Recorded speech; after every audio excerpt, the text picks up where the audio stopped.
ഏറ്റവും ഒടുവിൽ രാമമന്ത്രവും ഉറക്കെ ജപിച്ചുകൊണ്ട് രാഷ്ട്ര നിർമ്മാണത്തിന് പങ്കാളിയാകാൻ ഭാരതീയ ജനതാ പാർട്ടി എന്ന ദേശീയ സുസ്ഥിര സംഘടനയിലേക്ക് പ്രവേശിക്കാൻ ഒരുങ്ങുകയാണ് ചലച്ചിത്ര നടി രേവതി.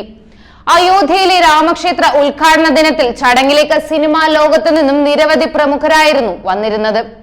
അവരെ എല്ലാവരെയും BJP അംഗങ്ങളെന്നോ അനുഭാവികളെന്നോ പറയാതെ രാമഭക്തർ എന്ന് വിശേഷിപ്പിക്കുകയാണ് യുക്തം. ചലച്ചിത്ര താരങ്ങളടക്കം തങ്ങളുടെ സാന്നിധ്യം കൊണ്ട് അയോധ്യയിലെ ദൈവിക അന്തരീക്ഷത്തെ കൂടുതൽ ചൈതന്യമുള്ളതാക്കി തീർത്തു. മലയാളത്തിൽ നിന്നുൾപ്പെടെ താരങ്ങൾ ഭരണഘടനയുടെ ആമുഖം പങ്കുവച്ചും അതിനോടൊപ്പം തന്നെ രാംലല്ലയുടെ ചിത്രങ്ങളും പങ്കുവെച്ചുകൊണ്ട് അയോധ്യയെ പറ്റിയുള്ള തങ്ങളുടെ നിലപാട് സോഷ്യൽ മീഡിയയിൽ അറിയിച്ചിരുന്നു.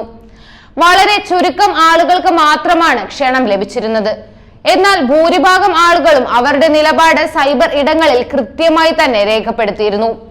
ഇത്തരത്തിൽ തന്നെയായിരുന്നു നടിയും സംവിധായകയുമായ രേവതിയും അവരുടെ പ്രതികരണം രേഖപ്പെടുത്തിയത്. എന്നാൽ ഇപ്പോൾ സോഷ്യൽ മീഡിയയിൽ ചർച്ചയാകുന്നത് രേവതിയുടെ ഈ പ്രതികരണമാണ്. രാംലല്ലയുടെ ചിത്രം ഇൻസ്റ്റഗ്രാമിൽ പങ്കുവെച്ചുകൊണ്ട് അയോധ്യയിലെ രാമക്ഷേത്രം തനിക്ക് എത്രമാത്രം പ്രിയപ്പെട്ടതാണെന്ന് രേവതി വ്യക്തമാക്കുന്നു.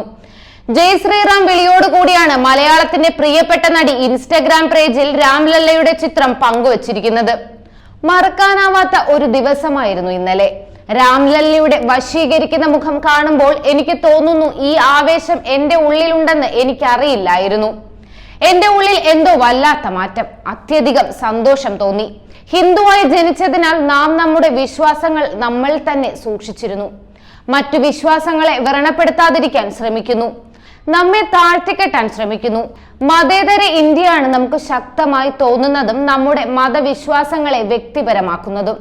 എല്ലാവർക്കും ഇങ്ങനെ വേണം. അയോധ്യയിലേക്കുള്ള രാമന്റെ തിരിച്ചുവരവ് ഒരുപാട് പേർക്ക് കാര്യങ്ങൾ മാറ്റിമറിച്ചു. ആദ്യമായി ഞങ്ങൾ ഉറക്കെ പറഞ്ഞു ഞങ്ങൾ വിശ്വാസികളാണെന്ന്. ജയ് ശ്രീറാം. രേവതി ഇൻസ്റ്റഗ്രാമിൽ കുറിച്ചത് ഇങ്ങനെയായിരുന്നു.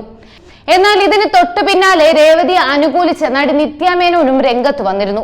പക്ഷെ ഈ പോസ്റ്റിന്റെ പേരിൽ നടി രേവതിയെ പല സൈബർ ഇടങ്ങളിൽ നിന്നും അവഹേളിച്ച വാർത്തകളാണ് വരുന്നത്. ഇതുവരെ രാഷ്ട്രീയ നിലപാടുകൾ ഒന്നും തന്നെ വ്യക്തമാക്കാത്ത നടിയായിരുന്നു രേവതി. എന്നാൽ രാഷ്ട്രീയ താല്പര്യങ്ങൾ ഒട്ടുമില്ലാത്ത വ്യക്തിയുമല്ല. സിനിമാ കരിയറിലെ തന്റെ പ്രതാപകാലത്ത് 1996 തമിഴ്നാട് നിയമസഭാ തെരഞ്ഞെടുപ്പിൽ സ്വതന്ത്രയായി മത്സരിച്ചിരുന്നു.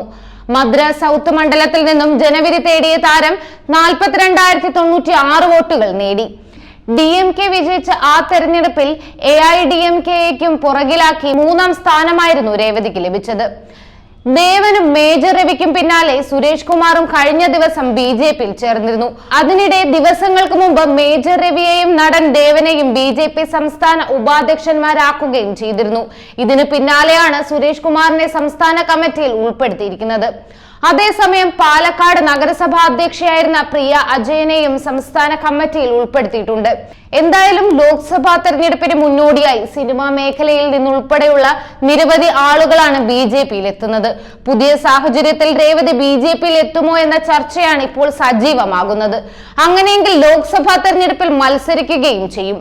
തമിഴ്നാട്ടിൽ നിന്നുള്ള മറ്റൊരു താരമായ ഖുശ്ബുവും ഇന്ന് BJPയുടെ ദേശീയ മുഖമാണ്. കൂടുതൽ വാർത്തകൾ അറിയുവാനായി ഈ ചാനൽ സബ്സ്ക്രൈബ് ചെയ്ത് ഫോളോ ചെയ്യുക.